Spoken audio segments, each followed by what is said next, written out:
कि बहू इतनी जिम्मेदार हो कि वो अपना सारा काम बड़ी ईमानदारी से करे, सबकी सेवा बड़ी श्रद्धा से करे, बिना कुछ कहे सब करे, और सास ससुर और पति और परिवार भी ये ध्यान रखे कि बहू है, नौकरानी नहीं है। आजकल बहुओं से सारा काम करवाया जाता है। हम देखते हैं मां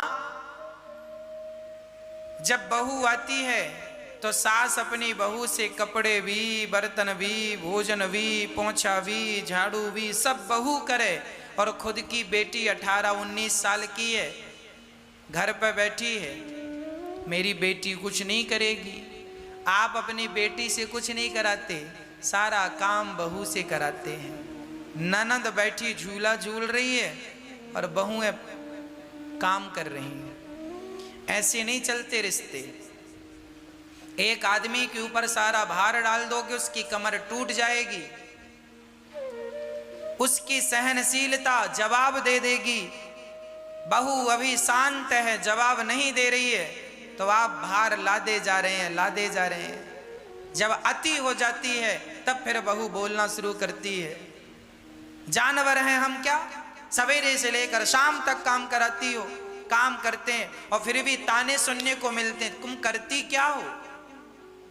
पति आए तो कहता है पत्नी से, तुम क्या करती हो, घर पे ही तो रहती हो। सास कहती है क्या करती है, दिन भर सोती रहती है। सब कुछ करने के बाद भी जब स्त्री को यह सुनने को मिलता है कि क्या करती हो, तब उसका कलेजा टुकड़ा टुकड़े टुकड़े हो जाता। राम राम, इस परिवार के लिए मैंने सब कुछ किया और फिर भी ताने मिलते हैं, क्या करती हो।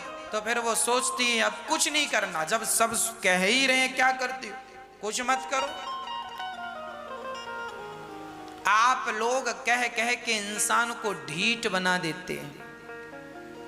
बहुओं का कर्तव्य है कि ईमानदारी से घर का सारा काम करें, और सास ननद परिवार की जिम्मेदारी है कि सब मिल बांट के काम करो। एक काम उसने किया एक आप कर लो, एक उसने किया एक आप कर लो, मिलकर। जब हम बाल्टी उठाते हैं ना अपने हाथ से, तो बाल्टी उठाने में हमारी चारों उंगलियों की ताकत लगती है कि नहीं बराबर। जब हम मुट्ठी बांधते हैं तो सारी उंगलियां और अंगूठा सहित सबकी ताकत लगती है, तब तो पंच पड़ता है। ये सबकी ताकत जो है ना वो काम करती है। एक उंगली से हम कुछ करना चाहें कुछ नहीं कर सकते, दो उंगली से भी कुछ नहीं हो सकता, सारी उंगलियां सारा ये दमदार है। ऐसे सब लोग मिलजुल के रहो, काम करो, किसी को किसी से शिकायत का मौका ना मिले। ऐसे ग्रंथों से हमें ये सबक सीख लेना चाहिए। सांस जीर्णानि यथा विहाय, पुराना वस्त्र त्याग कर नया वस्त्र। तो आत्मा का स्वरूप यह है। इस शरीर से हम जो पाप और पुण्य कर लेते हैं उनका फल हमें भोगना पड़ता है। इसलिए हम कहा करते हैं कि पाप और पुण्य के फल को भोगने से बचना हो और भगवान की शरण में जाना हो तो एक उपाय है, आप अपने आप को भगवान के चरणों में अर्पित कर दो। हे नाथ मैं आपका हूँ, हे श्याम सुंदर मैं आपका हूँ, हे बिहारी जी मैं आपकी हूँ, मैं आपका हूँ। सब कुछ भगवान के चरणों में, अपने शरीर को ही सौंप दो। जब आप अपने आप को सौंप देंगे तो आपके पाप और पुण्य भी भगवान के चरणों में अर्पित हो जाएंगे। हे नाथ मेरे पाप पुण्य सब आपके चरणों में मैं सौंपती हूँ और सौंपता हूँ। उसके बाद जब ये समर्पण कर दोगे तो फिर भगवान आपके पाप पुण्य को नष्ट करके नित्य आपको अपना निज धाम प्रदान कर देंगे। यदि आपने पाप किया है तो पाप का फल भोगने के लिए आपको नरक जाना पड़ेगा, और पुण्य किया है तो पुण्य का फल भी आपको मिलेगा। पुण्य किया है तो सुख मिलेगा, तो पुण्य किया है तो स्वर्ग जाना पड़ेगा। और आपने पाप और पुण्य दोनों ही भगवान के चरणों में अर्पित कर दिया। हे नाथ अब मैं आपका हो गया हूँ, तब भगवान देखेंगे कि इसने शरणागति कर दी, तब भगवान आपको नरक नहीं जाने देंगे, स्वर्ग नहीं जाने देंगे। भगवान अपने गोलोक धाम में ले जा करके अपना स्थान प्रदान करेंगे, आपको अपने पास रखेंगे और आप पाप और पुण्य से छूटकर भगवान के हो जाएंगे। भगवान का व्यक्ति तब तक नहीं होता जब तक वो शरणागति ना कर ले, शरण में ना चला जाए, जब तक वो ये ना कह दे कि नाथ मैं आपका हूँ। एक बार ये कह दिया जाए कि हे श्याम सुंदर, हे कृष्ण मैं आपका हूँ, हे राम मैं आपका हूँ, हे नारायण मैं आपका हूँ, मेरा आपके सिवा कोई नहीं है, बस समर्पण हो भगवान के चरणों में। समर्पण कैसा? जैसे एक स्त्री का समर्पण है। शादी होती है कि लड़की की, शादी के पहले वो अपनी माँ के पास, पिता के पास, भाई और बहन के पास रहती है। उसका नाम कुछ और होता है, गोत्र कुछ और होता है, पर शादी हुई तो शादी होते ही उसका नाम बदल गया, गोत्र बदल गया, जात बदल गई। अब पति घास की कुटिया पे रखे तो वो हंसती हंसती कुटिया पे रह जाए, और पति सोने के घर में रखे, आलीशान बंगले में रखे तो वो महलों में रह जाए। पति बासी रोटी खिलाए तो वो बासी खाए, और पति हलवा पूड़ी खवाए सो पत्नी हलवा पूड़ी। जैसे पत्नी पति के अधीन होकर वो पति के सुख में अपना सुख मानती है, उसी प्रकार जब भक्त भगवान में समर्पण कर दे, प्रभु अब मैं पूर्ण रूप से आपका हूँ, जहाँ आप रखोगे, जैसे आप रखोगे वैसे मैं रहूँगा, जो दोगे वो ग्रहण करूँगा, भूखा रखो सो भूखा रहूँ, प्यासा रखो सो प्यासा रहूँ, भरपेट खवाओ सो भरपेट खाऊँ, मैं तो पूर्ण रूप से आपका हूँ, जैसे रखे राम जी रहना चाहिए, बस सीताराम सीताराम कहना चाहिए। यही है शरणागति, यही है भगवान के चरणों में समर्पण। पूर्ण रूप से भगवान का हो जाना ही समर्पण है। भगवान के हो जाओ। जब भगवान के हो जाओगे तो फिर किसी के होने की जरूरत नहीं पड़ेगी। जो व्यक्ति भगवान का नहीं हुआ वो व्यक्ति संसार का हो करके परेशान है। मैं इसलिए किसी के आगे मत रोइए, किसी के मत होइए। होना है तो भगवान के हो जाओ, रोना है तो भगवान के आगे रो। फिर देखो जो भगवान के आगे रोते हैं ना, उन्हें किसी के आगे रोने की जरूरत नहीं पड़ती। जो भगवान के हो जाते हैं फिर उन्हें किसी का होना जरूरी नहीं है। हाँ प्रिय भक्तों, भारत जी रहुगण को ज्ञान देते हैं, अज्ञान मिटा, और रहुगण ने शरणागति ग्रहण की। महाराज क्षमा, हमसे अपराध हो गया। भारत जी ने दिव्य ज्ञान देकर 28 प्रकार के नरकों का भी वर्णन किया। जो जैसा पाप करता है उसे वैसे नरक में जाना पड़ता है। इसलिए प्राणी मात्र को पाप कर्मों से बचना चाहिए। हमसे कोई पाप ना हो, हमसे कोई गलती ना हो, हमसे किसी का दिल ना दुखे, इन बातों का भी ख्याल हमें रखना चाहिए।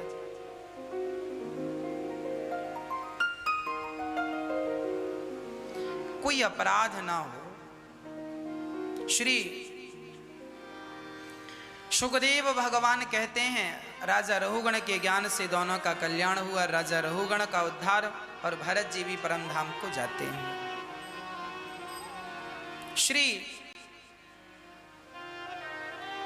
भरत जी के बाद राजा परीक्षित ने प्रश्न किया, गुरुदेव बताइए क्या हम सभी को भी नरक में जाना पड़ेगा? क्या हमें भी नरक जाकर के अपने पापों का फल भोगना पड़ेगा? बोले हाँ। यदि परीक्षित ने कहा गुरुदेव नरक से बचना हो तो क्या करें? तब उन्होंने सुखदेव भगवान ने कहा राजन, यदि नरक जाने से बचना हो तो केवल एक ही उपाय है। क्या? भगवान के नाम का सहारा। परीक्षित ने कहा, भगवान के नाम का सहारा यदि कोई ले तो क्या वो नरक नहीं जाएगा? सुखदेव भगवान बोले, कितना भी बड़ा पापी क्यों ना हो, यदि भगवान के नाम का आश्रय लेता है तो वो कभी नरक नहीं जाता। बोले, कोई पापी ऐसा है?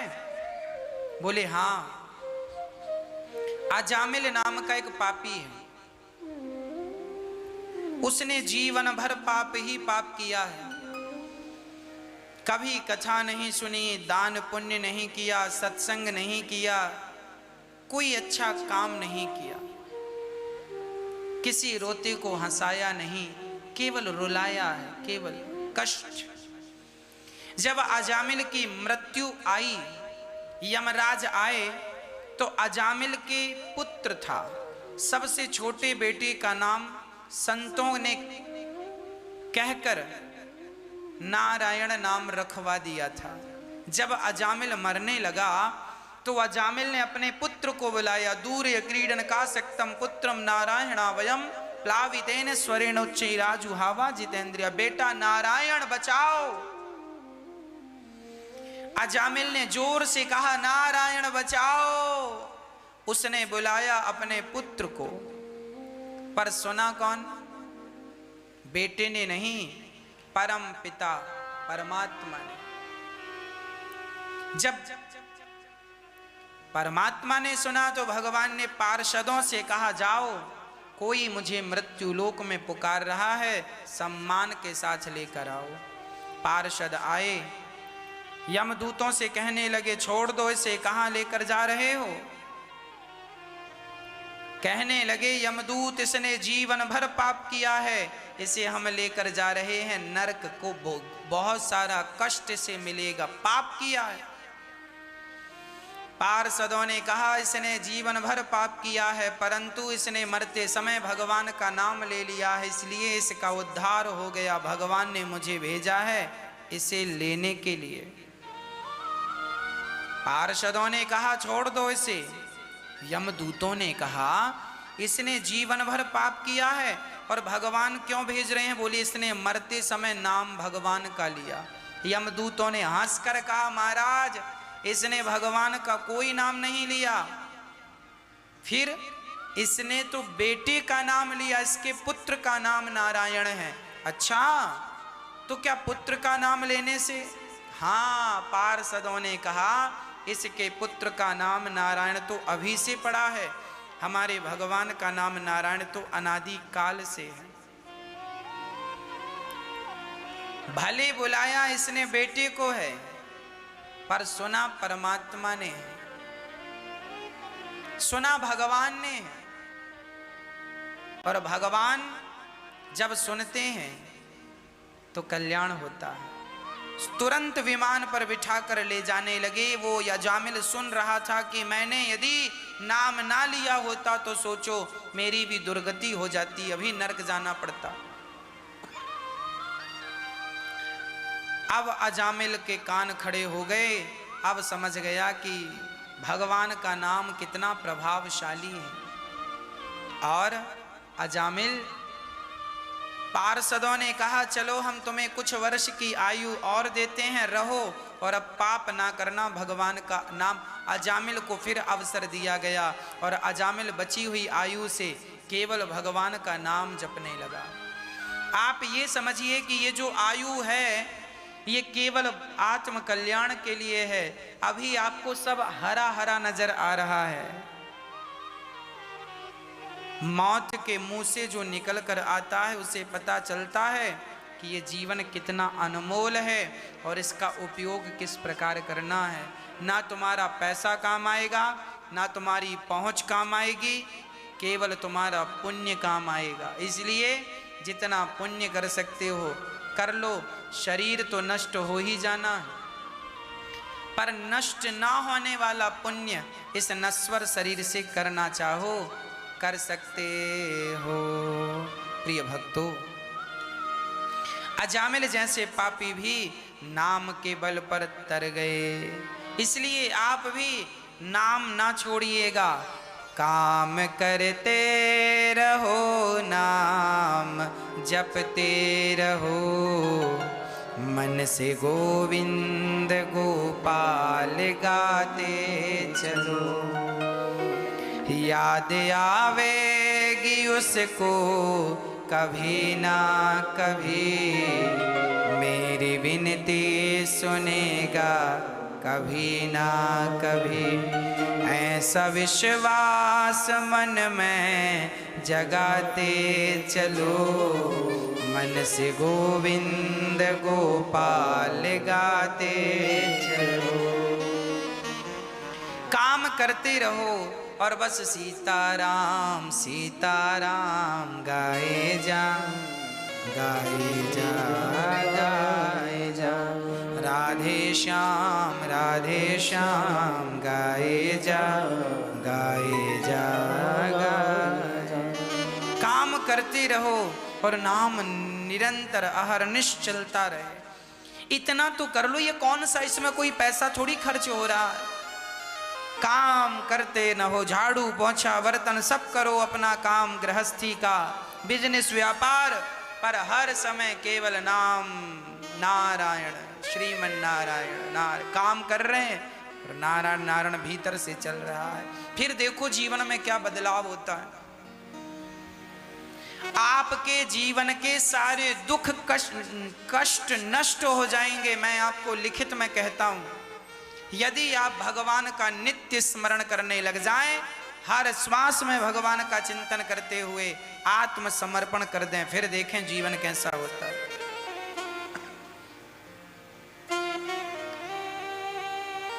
अजामिल जैसों का उद्धार हो गया नाम के बल पर।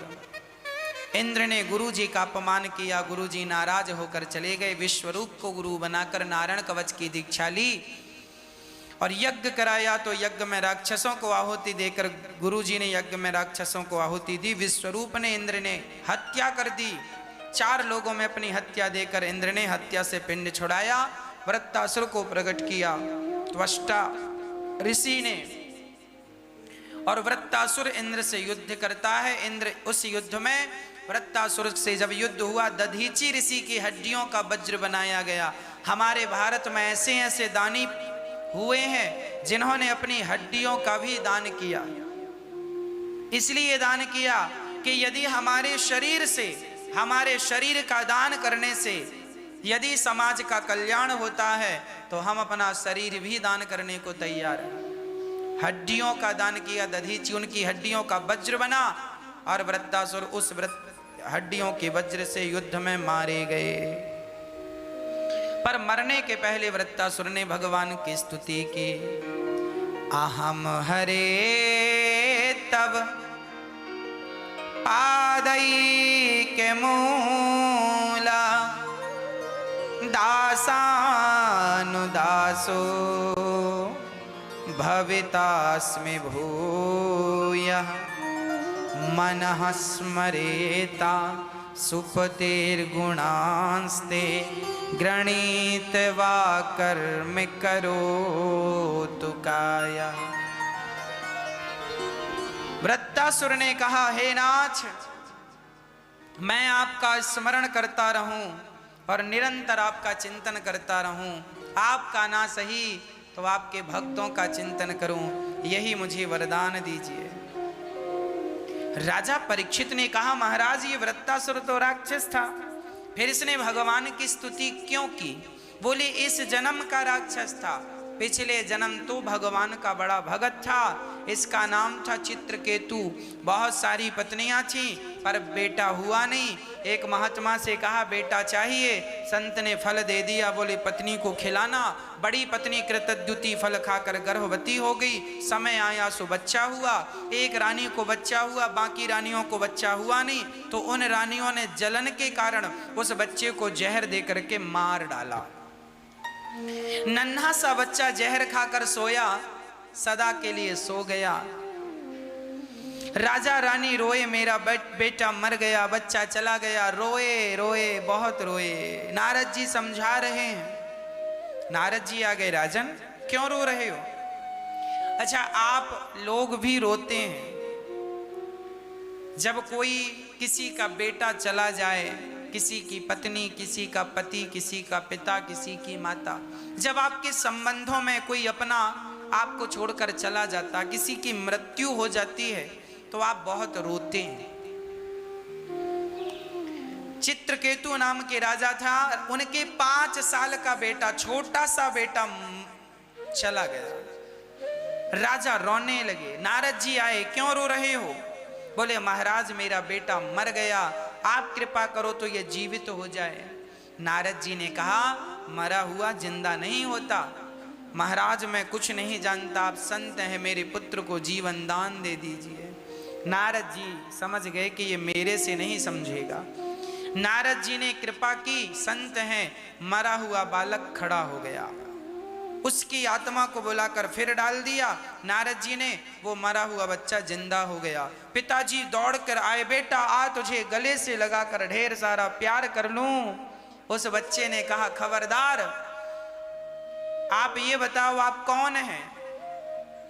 पिता ने कहा बेटा मुझे नहीं जानता, मैं तेरा पिता। बच्चे ने कहा किस जन्म के पिता हो? कई बार मेरा, अब देखो अब बाप बेटे का संवाद चल रहा है, जरा ध्यान से सुनिएगा। एक पिता कह रहा है तू मेरा बेटा है, और बेटा कह रहा है कि पिताजी आप किस जन्म का पुत्र मानते हैं मुझे? मेरा तो करोड़ों बार जन्म हो गया है, कितनी बार आप मेरे पुत्र बने, कितनी बार मैं आपका पुत्र बना, कितनी बार आप और मैं अलग अलग योनियों में गया। किस जन्म का हिसाब रखते हो? वो तो पिछले जन्म में मैंने थोड़ा सा आपसे कर्जा बाकी था, वो कर्जा चुकाने आया। क्या कर्जा बाकी था? बच्चे ने कहा पिताजी मैंने पिछले जन्म में आपके घर भिक्षा मांगने आया। आप दोनों पति पत्नी थे, गृहस्थ आश्रम में, मैंने भिक्षा मांगी तो आपने मुझे गेहूं का आटा और गाय का सूखा हुआ गोबर, ओपले, कंडे मुझे आपने दे दिए। मैंने उन कंडों में आग लगाई, रात्रि का समय था, बहुत सारी चींटियां उस कंडे में थी, जला दी, सारी चींटियां जल के राख हो गईं। उसी आग से मैंने 5 रोटियां बनाकर खाईं, भगवान को भोग लगाकर खाईं। मैंने उन चींटियों को मारा जो कि कंडों से आपके यहाँ से प्राप्त हुई। वही चींटियां आपकी पत्नी बनकर आईं और मैंने उन्हें मारा आग में जलाकर। इस जन्म में उन्होंने मुझे जहर देकर मार डाला। 5 रोटियां आपकी खाई थी, सो 5 वर्ष तक आपका बेटा बनके 5 रोटियों का हिसाब दे दिया। वो तो भगवान को भोग लगाकर खाया पिताजी, तो सबका हिसाब एक जन्म में ही चुक गया, नहीं तो करोड़ों जन्म लेने पड़ जाते मुझे। इसलिए आप भी सब कुछ भगवान को सौंप कर ग्रहण किया करो। मेरी माँ जो आपकी बेटी और आपका बेटा है ना, ये अपना पूरा पिछले जन्म का कोई हिसाब किताब चुकाने आए हैं। चुक जाएगा सो वो चले जाएंगे, हम चले जाएंगे।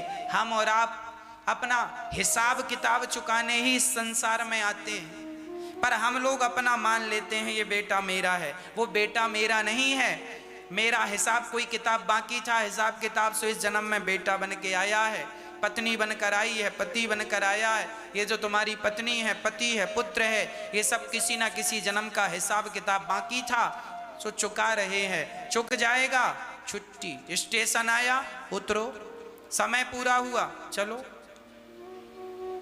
कौन रहा है कि तुम रहोगे? इसलिए इस संसार में ना बेटा मेरा है ना बेटी मेरी है, फिर मेरा कौन? यदि मेरा कोई है तो बिना राम रघुनंदन मुक्ति हुई। भगवान एक बार प्रहलाद जी पर कृपा करने खंबा चीर कर आए और नरसिंह भगवान ने प्रकट होकर हिरण्यकश्यपु की छाती फाड़ी और प्रहलाद जी पर कृपा की। एक बार भगवान गजेंद्र नाम के हाथी को बचाने के लिए हरि का अवतार धारण किया। समुद्र मंथन के लिए भगवान ने हरि बन करके, समुद्र मंथन में भगवान ने धनवंतरी, कश्यप, मोहिनी 3 अवतार धारण किए। राजा बलि के द्वार पर भगवान वामन बनकर पहुंचे और 3 पग भूमि का दान। यदि ईश्वर ने सामर्थ्यता दी है तो अपने जीवन में भूमि का दान जरूर करना चाहिए। ज्यादा ना सही 1 गज, 2 गज, 5 गज भूमि का दान जरूर करना चाहिए। राजा बलि ने जब भूमि दान किया तो भगवान ने राजा बलि को पाताल का राजा बनाया और आगे मनवंतर में स्वर्ग का राजा बनाएंगे। भगवान देने वाले को हमेशा ही देते हैं। आप जब देंगे दिल खोल कर तो भगवान भी आपको देंगे। इसलिए पुण्य करने के लिए कभी पीछे नहीं हटना चाहिए। श्री भगवान राजा बलि के यहाँ पहुंचे हैं। 3 पग भूमि का संकल्प लिया है। 2 पग में सब नापा, 3रा पग राजा बलि के मस्तक पे रखा। राजा बलि से कहा, बेटा मैं तुझे छलने आया, तुमने तो मुझे ही छल लिया। क्या चाहिए? कुछ नहीं। पाताल का राजा बनाया। कहा द्वार पर आप खड़े हो जाओ प्रभु, मैं आते जाते दर्शन करूंगा। दान देने वाले के यहाँ भगवान द्वारपाल बन करके खड़े हो गए। आते जाते राजा बलि भगवान का दर्शन करता।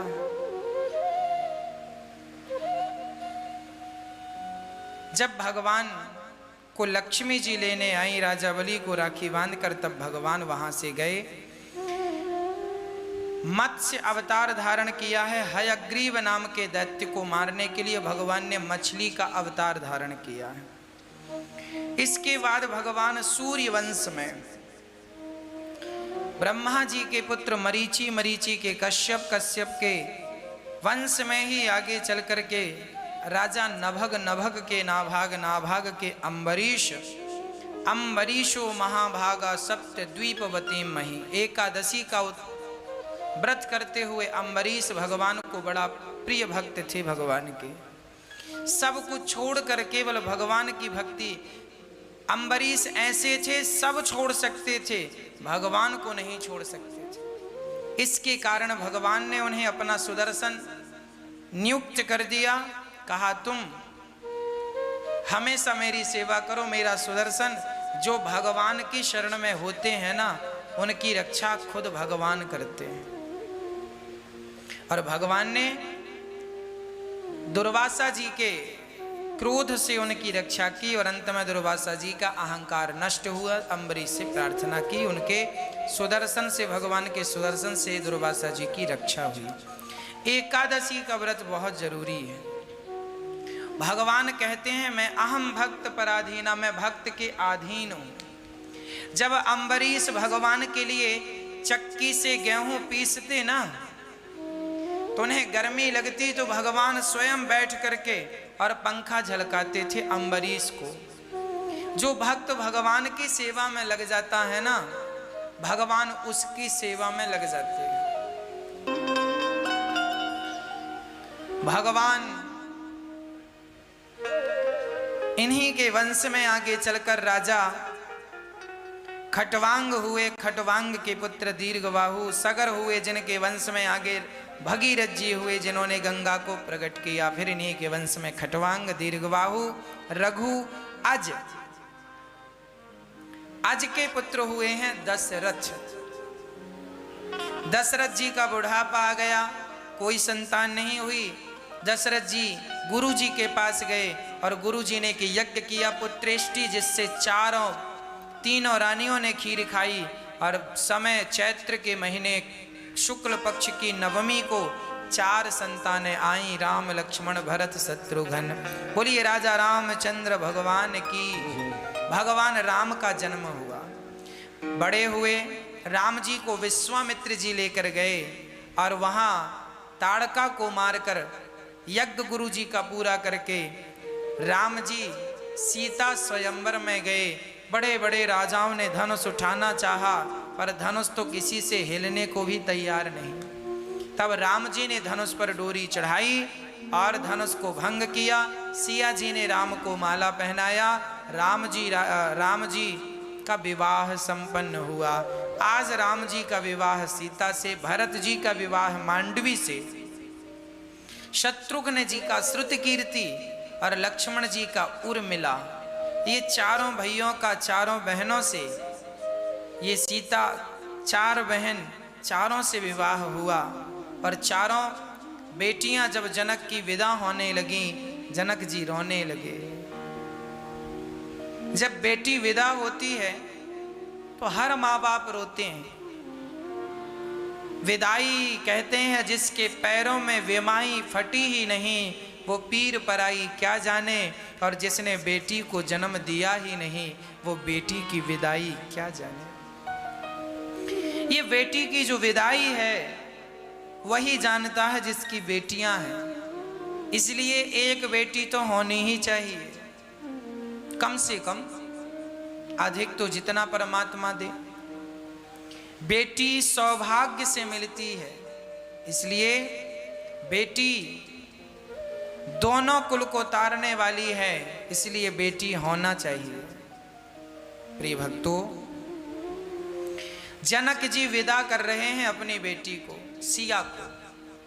और जब विदा कर रहे थे, जनक जी रो रहे थे। दशरथ जी, आज मैं अपना कलेजा आपको दे रहा हूं, हृदय का एक भाग आपको दे रहा हूं। जनक जी से दशरथ जी ने कहा, रोइए मत, हम आपके घर से बहू नहीं बेटी लेकर जा रहे हैं। माता सीता को कभी बहू की तरह अयोध्या में नहीं रखा गया, सदा बेटी की तरह रखा गया। शास्त्रों में लिखा है कि कौशल्या जी ने कभी सीता से यह भी नहीं कहा कि दिया की बाती बढ़ा दो। दिया बुझने लगता है ना, तो उसकी बाती ऊपर करते हैं, थोड़ी सी बढ़ा देते हैं।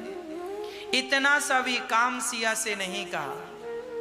और सिया ने बिना कहे सारा काम करती थी।